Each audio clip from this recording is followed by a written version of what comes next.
Bagfuel, baby. Everybody's saying that Atlanta has fallen off.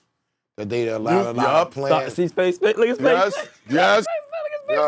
They've allowed a lot of plants to come in and take their vibe, and then there is nobody that's carrying a torch right now, and they're saying that y'all are having a hard time dealing with this. No. I wouldn't. I would say what you're saying is slightly true, but I wouldn't say we're having a hard time. Atlanta has always been its own bubble. Like when I moved to Atlanta in '91, and I left New York, and all we was playing was EPMD, fucking New York music, rap music, and then you go to Atlanta and they playing Kilo and Raheem the Dream and all, and it was like they didn't even care that New York wasn't. It was like, this is our heroes. And then at some point in time, the light got shined on the city, and a lot of people started paying attention, and then all of a sudden it became like the hottest city for black culture, black music, which I think it still is. But I would say this though, I think, number one, Atlanta doesn't care, but I'll be very careful, black culture, trying to say Atlanta is anything, because where Atlanta goes, black culture follows. And it's the only place in the world like it, where we run it, it's ours, excluding Africa, of course, right? But we run it, it's ours, and Bagfuel can come to Atlanta right now, set up shop, and everybody will be like, what do you guys need? How can we help? Like, it's nothing like that. You know what I mean? Like, it's not like that nowhere else. So I just be real careful saying Atlanta is, anything, because to me, when you speak, it's like the white boys that went viral and they was like, Atlanta's the first place where you realize there's a lot of black people. It's like, ha ha ha, and they wear everything, ha ha ha, and it's like, they wasn't just talking about Atlanta. They was talking about black people at their highest being, which is in Atlanta. So to me, when we talk about Atlanta, we gotta remember we talking black folks, and to me, we gotta be super careful. So are you saying that if Atlanta falls, black culture's in trouble?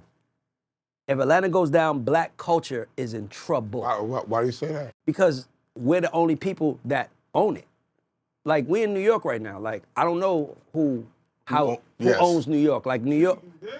Okay, you said you have Jewish people have a lot of power here. A lot. You have Italian people, Latinos, blacks. It's a mixture. It's a gumbo of people that have power and influence in their respective worlds, right? We know that.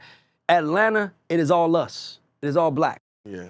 It is all black. It is all us. And to me, the most I would be hard pressed to say anybody who's black should be thankful for it, because that's a home that you can always go to and set up shop and be welcomed. And when we lose that, we in trouble. Now, let me talk on the lighter side of Atlanta, because I heard it's even filtering over to the party scene, to the nightlife. Yeah. Yes.